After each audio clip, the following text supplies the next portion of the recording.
faz revolução pedindo licença. Imagina. Você faz revolução gritando. O nenê nasce gritando por quê? Olá, bonitas e bonitos. Aqui de novo, nessa mesa. Você sabe que uma coisa interessante, quase todos os convidados que vêm aqui, inclusive o de hoje, falam que a mesa é linda. E é uma das coisas que a gente está aqui nessa sala também. A gente pensou em fazer esse podcast em um estúdio, mas a gente gosta muito da mesa, gosta muito do cenário, gosta muito dessa identidade aqui, de que você está sentado na minha mesa. E é uma conversa na mesa da minha casa. Acabei de falar isso para o nosso convidado de hoje. O que vai acontecer? Vai acontecer um bate-papo. E o nosso convidado de hoje é muito legal. Nós vamos por caminhos por aí que eu pensei na minha cabeça, mas a gente nunca sabe onde vai dar. Quem é você? Bom, primeiramente quero agradecer o convite por estar aqui para podermos brincar com as ideias. Sim, né? Sempre. Eu sou Mozart de Giacomo Filho, nativo de Piracicaba, sou um caipiracicabano, sou psicólogo, psicanalista, pedagogo e xereta de outras áreas também. Né? Sou um leitor voraz desde a minha adolescência e o que me fez caminhar por vários caminhos e me aprofundar mais na psicanálise, psicologia, pedagogia. Gosto de filosofia, antropologia, enfim, o que faz parte da vida. Da vida. Das provocações. Quanto mais curiosidade nós temos com relação à vida, mais nós aprendemos. E quanto mais aprendemos, descobrimos que menos sabemos. É mais um filósofo produtor. E um sofredor. Porque quanto mais nós nos distanciamos da ignorância, a ignorância é uma bênção, gente. Nossa. Sim, uma bênção. Sim. Como eu falei, tá na Bíblia, né? Que você não saiba muito. É bom que você não saiba muito, porque é isso mesmo. Eu falei no outro episódio que a gente já teve, que é uma bênção. Eu também acho. A ignorância às vezes é uma bênção. Mas, como eu falei também, às vezes a gente passa a pontinha do conhecimento daquilo e não consegue mais voltar para trás. E daí viva com isso, né? Viva com exatamente. Isso. E eu chamei o Mozart hoje aqui para uma provocação, para uma pergunta que tem me deixado um pouco incomodada há algum tempo. Essa positividade tóxica que a gente está vendo. Falei para minha mãe hoje que a pergunta para você era essa. Minha mãe falou, o que é isso? Eu falei, eu acho que você sabe melhor do que eu vou falar de uma maneira leiga. É essa história da gente ter que estar sempre bem, né? Ter que estar sempre agradecendo, não interessa o que acontecer. Não te dá lugar de passar pelo sofrer ou por ficar brava ou de achar que isso foi uma droga e tudo bem. Uma vez eu postei uma coisa e falei assim, tem dia que não vai ser legal e ponto final. E eu acho que a gente, a rede social ou a sociedade em si tem exigido da gente, às vezes, isso. Tem enfiado goela abaixo da gente isso. Você tem que estar sempre positivo para as coisas positivas acontecerem. E daí te joga uma culpa também. De que quando as coisas não vão tão bem, a culpa é sua, porque você não foi tão positiva. Entendeu? Pior que isso, você tem que ser produtivo o tempo todo. Tipo, tem que estar sempre fazendo alguma coisa. Eu acordei, fui pra academia, fiz uma meditação, comi 7 maçãs. Estou super bem com tudo. Não, ninguém tá bem o tempo inteiro. Me corrija se eu estiver errado. Isso tem gerado uma certa doença nas pessoas? Você tem visto isso no seu consultório? Tá. Bom, você levanta uma questão que dá para pensar em múltiplas outras questões. Eu começaria dizendo que está se empurrando goela abaixo, e isso é recente, que nós temos que ser felizes. Isso. As redes sociais contribuíram muito para isso. Né? Todo mundo quer sair rindo, mostrando inclusive o prato de comida, né? Você vai no restaurante e fotografa o prato de comida para mostrar para as pessoas. Olha como eu sou feliz. O que caracteriza o Homo sapiens? O que nos caracteriza? É a angústia. Não tem como tirar do ser humano a angústia. E se você é feliz o tempo todo, você não tem angústia. Sim, Então, aí está uma dicotomia, né? E é impossível você não se angustiar. Basta você se frustrar por alguma coisa, você se angustia. E a frustração faz parte da vida. Aliás, nós temos que frustrar as crianças. Porque se as crianças não se frustrarem, elas vão se achar donas do mundo. E uma criança adulta, dona do mundo, é uma psicopata. Claro, né? Ela pode tudo. Ela não aguenta ouvir o não. Então, não existe a possibilidade do ser humano ser completamente feliz. A angústia faz parte. Basta ele se frustrar que ele se angustia. Aqui hoje, por exemplo, você planejou, estamos aqui fazendo esse papo. Se agora cair a força, você vai se frustrar. Sim. Você vai ficar brava. Isso. E o que enfia um goela abaixo da gente é que fala, não, acabou a força, mas a gente vai acender uma vela e vai ser legal. Não vai ser legal. Não vai ser legal. Tudo bem, né? A gente não achar legal. Tudo bem. É isso. Então, não precisa achar legal. É sobre isso, mas aí você olha as pessoas e fala, não, você tem que achar legal. Não tenho que achar legal. Não tem. Entendeu? Então é essa positividade tóxica que eu acho que tá deixando a gente também doente, entendeu? E outra coisa, né? É que aí a gente entra um pouco na questão política, né? Com o crescimento do neoliberalismo, onde acredita-se que todo mundo pode chegar lá. Sim, isso. Que é impossível. Impossível. Até por logística é impossível. Todos nós vamos ser presidentes de empresas. Quem que vai trabalhar? Exatamente. Não, e a questão não é só que é impossível porque não teria trabalhadores braçais. Não, é porque todas as pessoas são diferentes entre elas. E o ponto de partida não é o mesmo para todos. Exatamente. Eu estava escutando você conversar com outro entrevistado. Sim, e você falou uma frase que me chamou a atenção, né? Não estamos todos no mesmo barco, né? Estamos todos na mesma tempestade. Sim. O que quer dizer para mim isso? Que cada um tem uma constituição. Sim. Né? Quando nós nascemos e crescemos, nós estamos em níveis sociais diferentes. Exato. Fisicamente nós somos diferentes, intelectualmente somos diferentes e somos estruturados emocionalmente diferentes.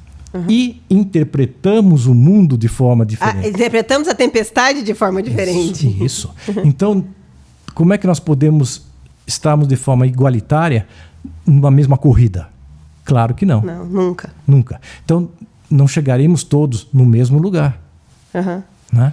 Mas aí, isso que é triste, né? Porque, como você falou, somos levados a pensar que temos que ser felizes, todos sermos diretores de empresa. Mas pode ser que, para mim, eu queira... Nossa, você fale assim para uma pessoa, nossa, mas você não vai querer ser diretor de empresa?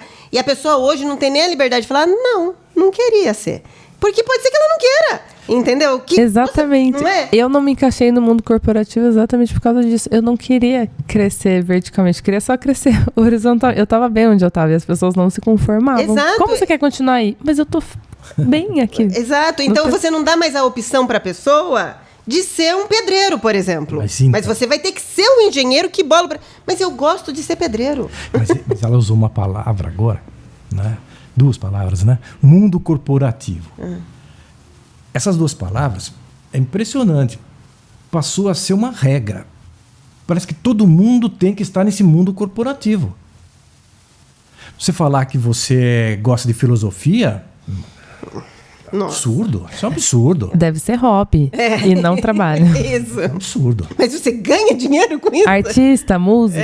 Isso. Então nós vivemos num mundo onde cada vez mais você tem que ganhar muito. Sim. Você pelos Porsches que você tem, né? Pelas mansões, pelos iates. Aí você é uma pessoa legal. Entendi. E está se misturando a questão do caráter também. Tanto é que uma pessoa que tem milhões, ela comete o crime, esse crime é visto de forma diferente do que aquele que sim. Foi um trabalhador deslize, braçal. não foi um crime. Foi um deslize. Ele tomou muita champanhe aquele dia. Né? Perdoa, Bebeu né? demais. Perdoa. Isso, Tava isso. cansado, foi desestressar e bebeu demais, né? Sim. Então, dependendo da classe social... E tá moldando os caráteres do futuro, né? Sim, não tenha dúvida. E o pior é que isso é validado pelas redes sociais. Não que as redes sociais não tenham também um papel importante. Não, mas ela traz isso de forma muito negativa. E a criançada que vem vindo aí compra isso de uma forma assim, como se fosse maravilhosa. E aí, sobre aquele que chegou lá, né? Sobre, por exemplo, um jogador de futebol, um cantor muito famoso, sei lá, ou um grande empresário, um que conseguiu chegar lá na cadeia, lá em cima da rede corporativa mesmo. Como lidar com isso também, né? A pessoa lida com isso. Então, até ontem eu estava ali, no meio de todos, e era como todos. Hoje eu estou aqui. Mas é só eu que estou aqui, meus amigos estão lá ainda, entendeu? E aí você vê o quanto está fazendo pessoas...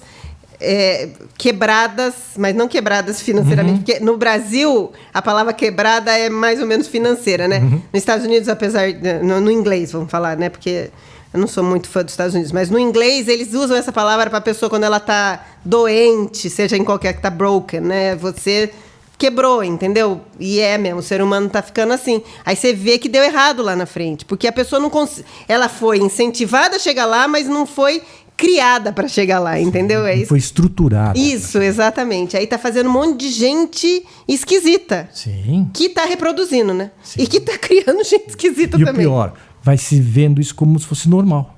Exato. E aí, o que talvez... Eu não acredito em nada que seja normal. E acho a normalidade uma droga, né? Aquele fulano é normal. Aí eu desconfio.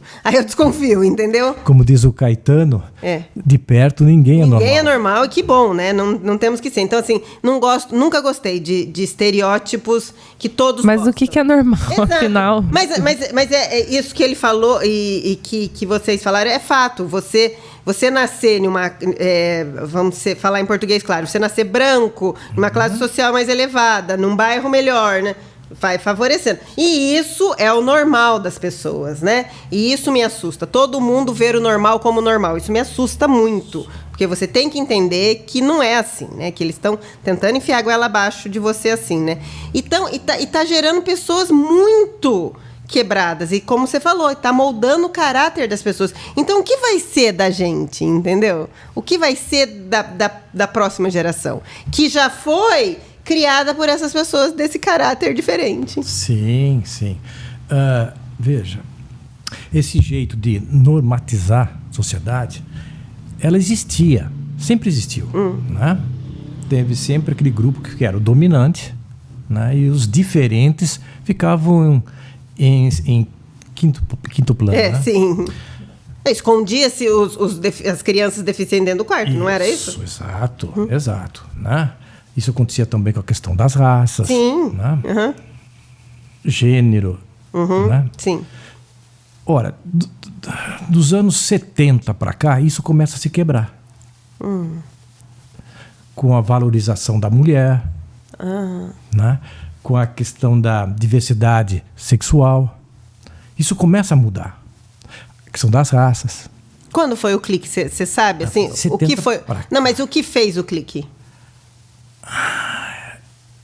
Chamada era hippie. Sim. Né? Foi mesmo uma manifestação de todo mundo tá de saco cheio, será? Eu acho que coincide com as artes. A música vai ajudar muito. Né? Você vai ver, surgem aí o rock como um gênero contestador, né? De quebra de paradigmas, de valores. Né? O cinema vai contribuir muito com isso. Sim.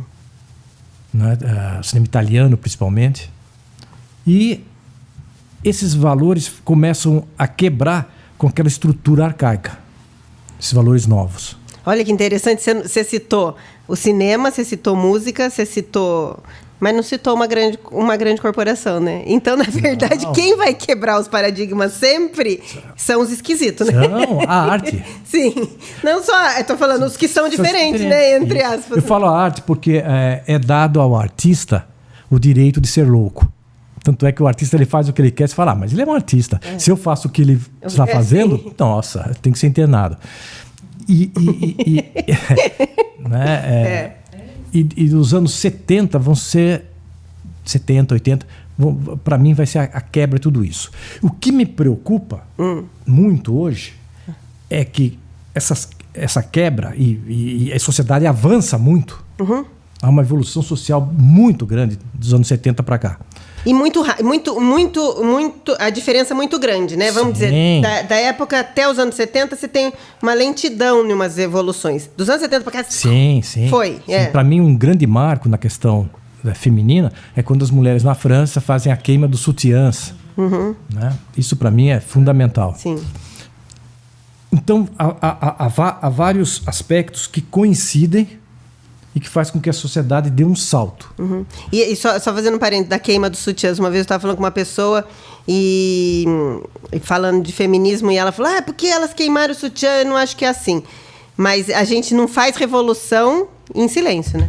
Toda revolução tem que ter um movimento extremo. Sim. Então, é lógico que hoje não seja necessário mais queimar sutiã e seria, acho que até arcaico. Mas naquela situação teria que ser assim. Porque se elas pedissem licença... Ninguém ouve. Ninguém faz revolução pedindo licença. Você faz revolução gritando. O nenê nasce gritando por quê? Porque ele tem que falar que ele veio. Não há mudança social sem revolução. Exatamente. Eu também acredito nisso. As grandes mudanças têm que ser gritadas. Depois, é o elástico, né? Você tem que esticar para depois ele entrar no eixo. Que há exageros. Claro, tem que... Mas ninguém vai ouvir uma revolução se você falar assim, querido, vamos conversar sobre isso. Não. As quebras de paradigmas têm que ser exageradas. Tem que ser. Tem que ser. Isso. Bom, aí quebrar... Desculpa, eu fui... E o que me preocupa é que agora, de alguns anos para cá, o que me parece é que está se tentando fazer um retrocesso com relação a isso. Né? Então você vê pessoas sendo eleitas, isso no mundo todo hoje. No mundo todo, Né? Quase que fundamentalistas. Não, deixou de ser direita e esquerda só, né? Não, é um perigo, né? A direita ela não é tão perigosa se ela não for fundamentalista. Eu também acho. O que a gente vê que está existindo. No Brasil, nos Estados Unidos agora, acabou... Né? Sim. A eleição do Trump. Ele volta com valores...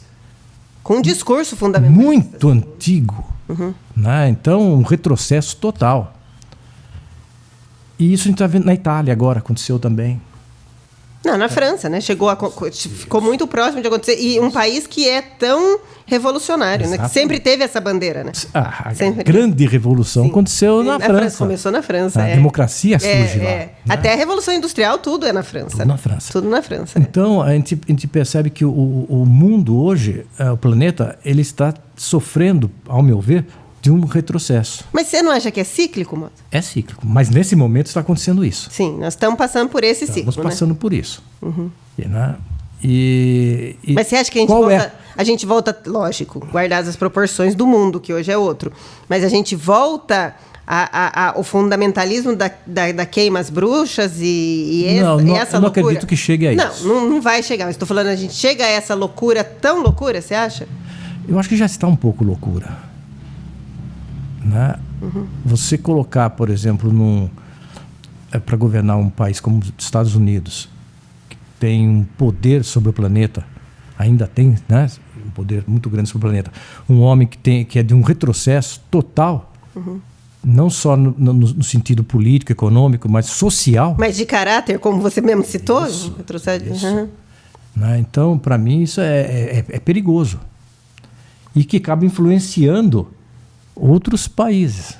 Até economicamente. Eu estava escutando, realmente a gente pode não querer se curvar a eles, mas é eles que mandam. Sim. Então, mas é esse momento que estamos atravessando. Por isso que eu gosto muito de uma palavra que se chama resistência. Né? Então, ainda bem que existe um grande público ainda mundial que clama por essa resistência.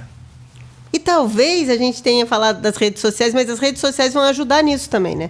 Porque a rede social aglutina os iguais, né? Sim. E aí você pode...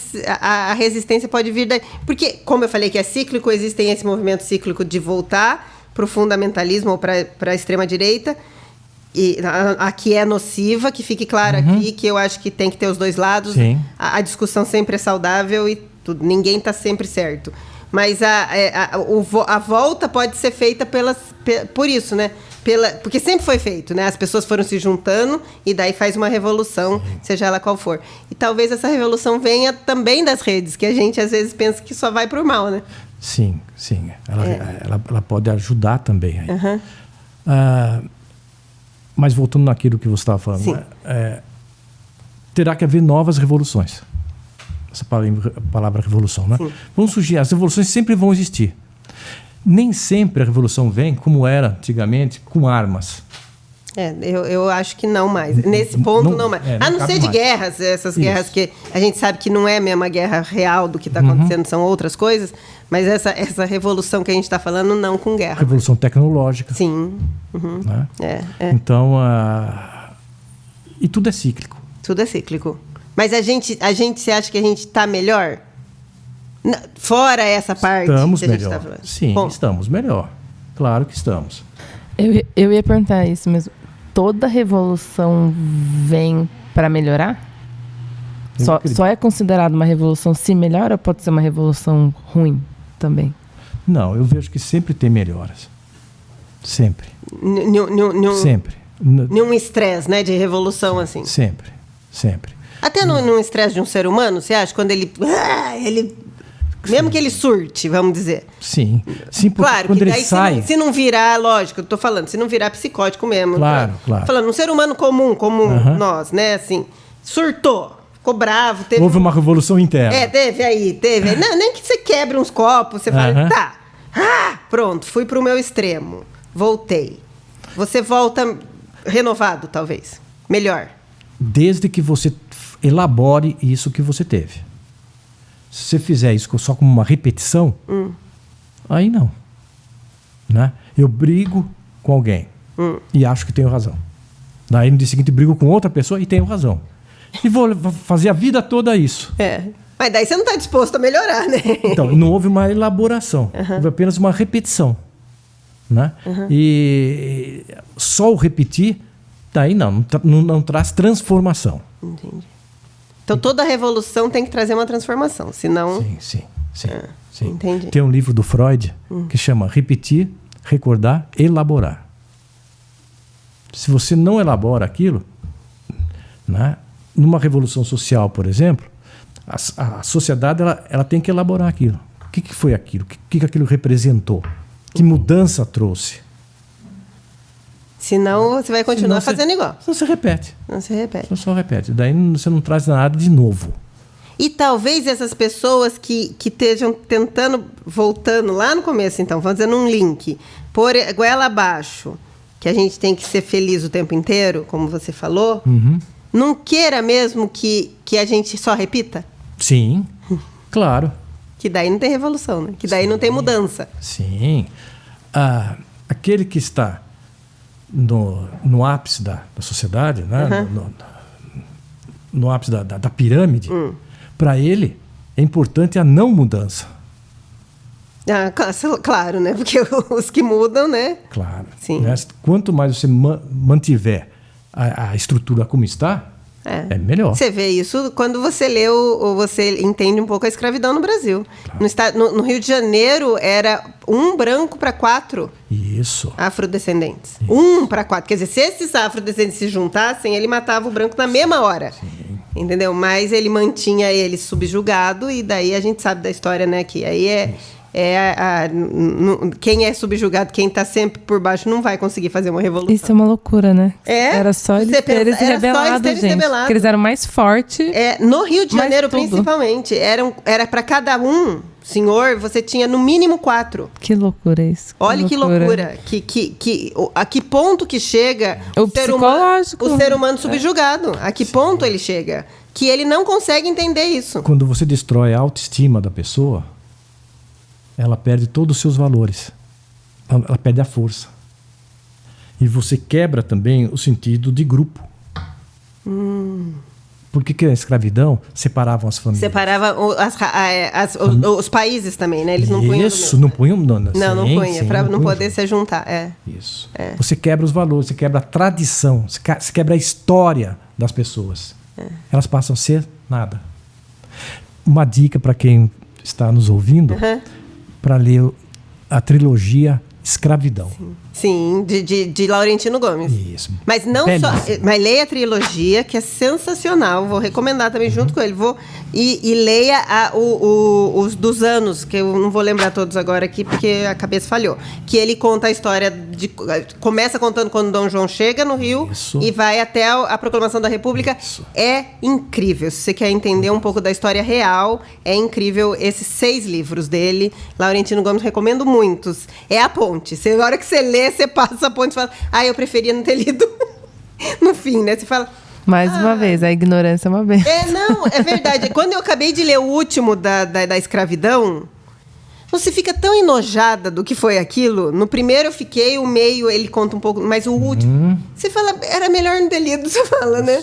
Porque aí você entende a loucura que fizeram. E você entende o Brasil de hoje. O Brasil de hoje é impressionante. É impressionante. E esse dado... Porque não existe mais a escravidão, entre muitas aspas, mas o próprio Rio de Janeiro adora. Sim. O Rio de Janeiro, uma das coisas que mais me surpreendeu no Rio de Janeiro, uma vez que eu fui pra lá, eu ia muito de criança passear, então ficava em hotel.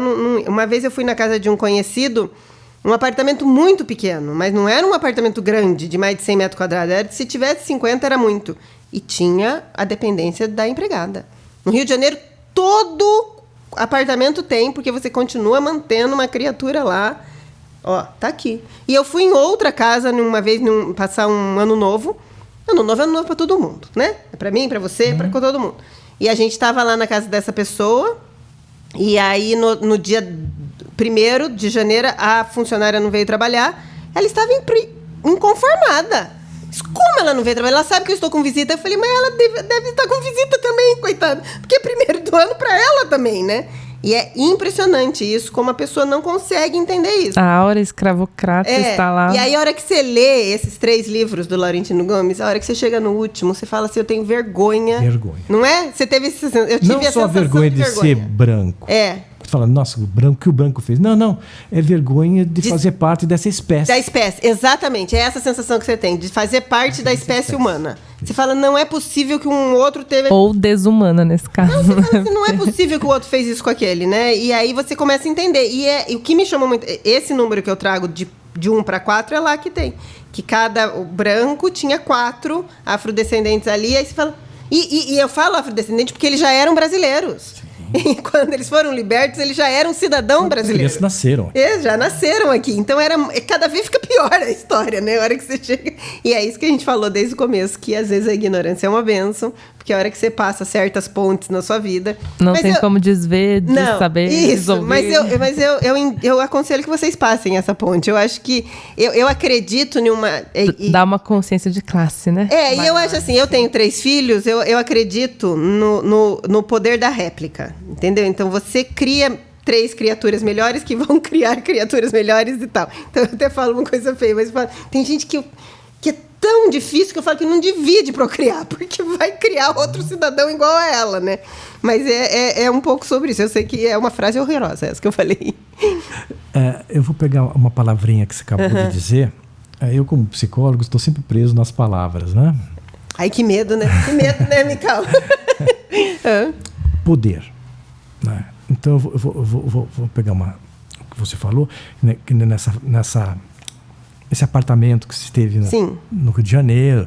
Ora, o que essa proprietária, né, amiga tua do local, não queria perder? Era o poder dela diante a outra pessoa que estava subjugada. Sim. Né? Ora, vamos dar um salto, então, agora, naquilo que nós estávamos começando a falar. Da felicidade. Sim.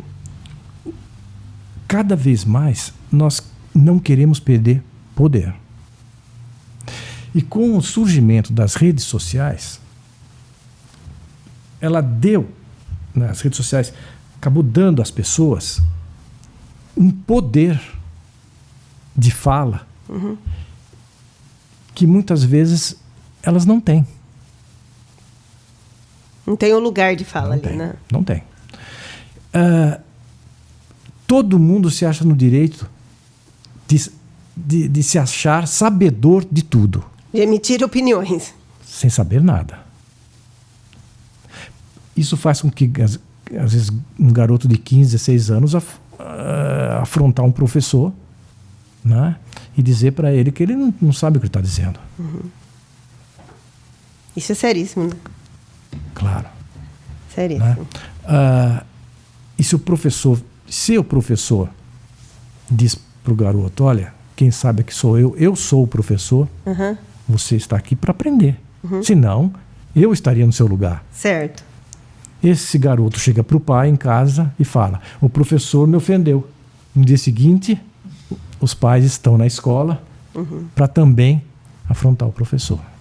Aí eu volto naquilo que eu falei, como é seríssimo o nosso papel de mãe e pai. Isso. Seríssimo. E as pessoas estão esquecendo disso. Isso. Então, cada vez mais, a minha linha de pensamento está o quê?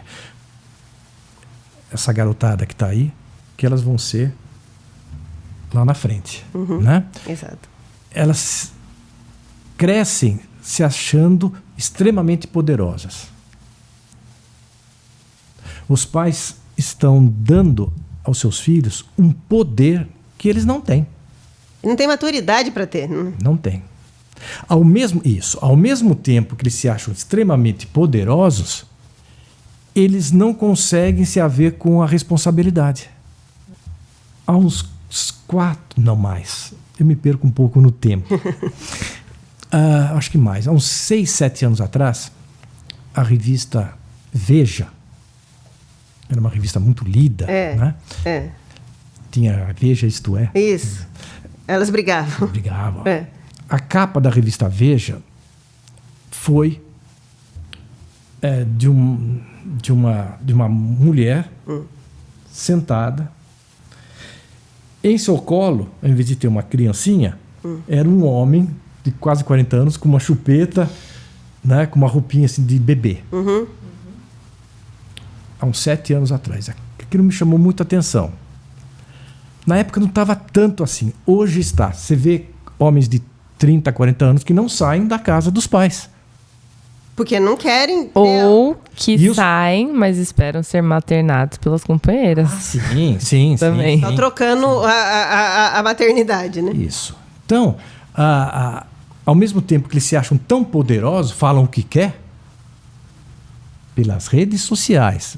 Porque na frente se acovardam. Não sabem lavar a própria cueca. Sim, e não assumem as responsabilidades que são de direito. Sim, de ser uma... Não de direito, de dever. Grande, são de dever. Exato, de ser gente grande, né? Isso. Então, cada vez mais eu estou presenciando isso. No consultório, direto. E daí está gerando um monte de pessoa que não sabe fazer o que fazer da vida no fim, né? E que vai ter filhos, que estão tendo filhos. E que não tomou conta nem da vida dele ainda. E resolveu procriar. Ah, meu Deus. E que passa para esses filhos que eles têm que ser poderosos, trabalhem em empresas e que consigam chegar a ser diretores até presidente. Aí voltamos lá no começo, né? Por isso que estou fazendo agora o retorno ao início da nossa conversa. E esse pai exige que esse filho seja o mais poderoso. Mas nem ele não... E o pior é que legitimado pelas redes sociais.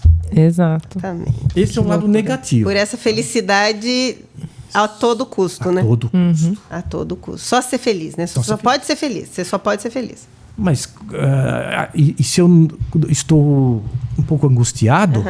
Voltando lá, que eu falei, que faz parte da existência, né? Se eu estou um pouco angustiado, não. Corra numa farmácia e compre os seus remedinhos. Certo.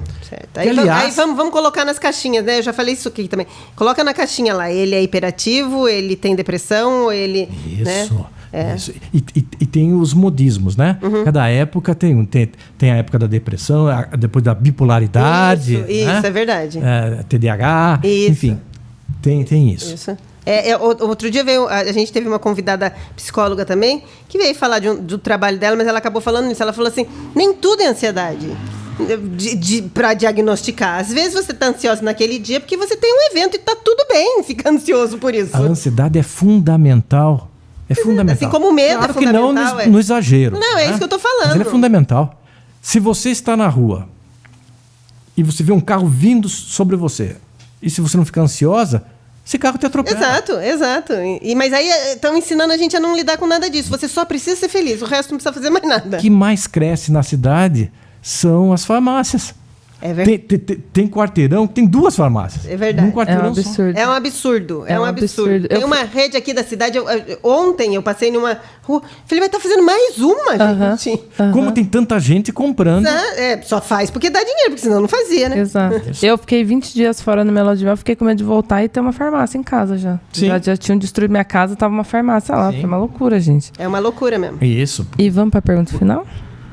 Já? Você viu? Eu não falei pra você? Olha que eu ia entrar num outro tema agora, que cresceu também muito, então nem vou entrar. Não, mas a gente marca outra conversa. Eu adorei. Sabe o que o Mozart falou? Que ele teve uma vez um programa. Foi um programa? Ia pro ar?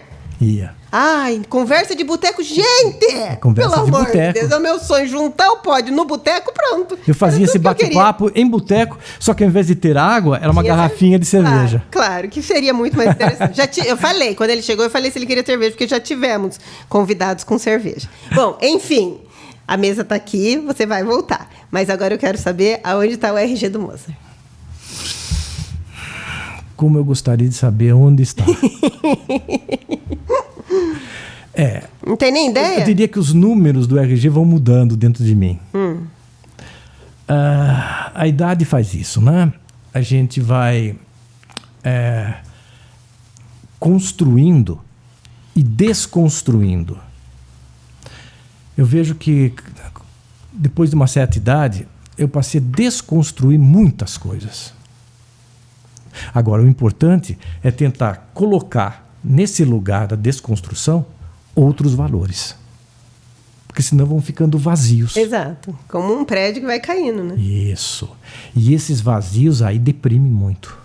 Entendi. Então eu penso assim, os números simbólicos desse RG, né, eles vão mudando. Né? E a gente vai cada vez mais tendo uma visão mais simbólica do próprio mundo que vivemos. Perfeito. Perfeito. Né?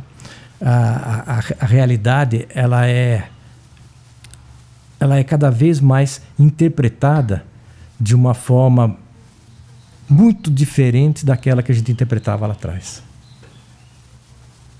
Por isso que com a idade a gente vai vendo que, e isso é o tema da conversa hoje, quão absurdo é criarmos determinados valores e acreditarmos que eles são verdadeiros, como a felicidade eterna. Perfeito. Né? Então, aí, a gente tem que se desconstruir e reconstruir o tempo inteiro. Isso. E aí que vamos deixar para um outro dia, que é um bate-papo que dá para falar muito, que não é só as farmácias que cresceram, mas também as igrejas.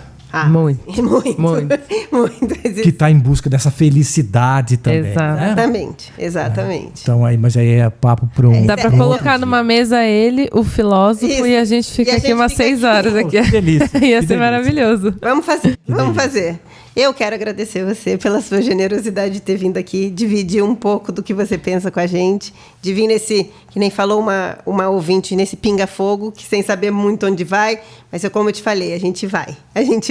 E sai uma conversa boa. Eu que tenho que agradecer. E é gostoso estar do lado de pessoas inteligentes, pessoas que conseguem fazer uma interpretação do mundo diferente dessa interpretação que está sendo feita hoje. Que estão querendo enfiar a goela abaixo, como a gente falou. Uma interpretação formatizada.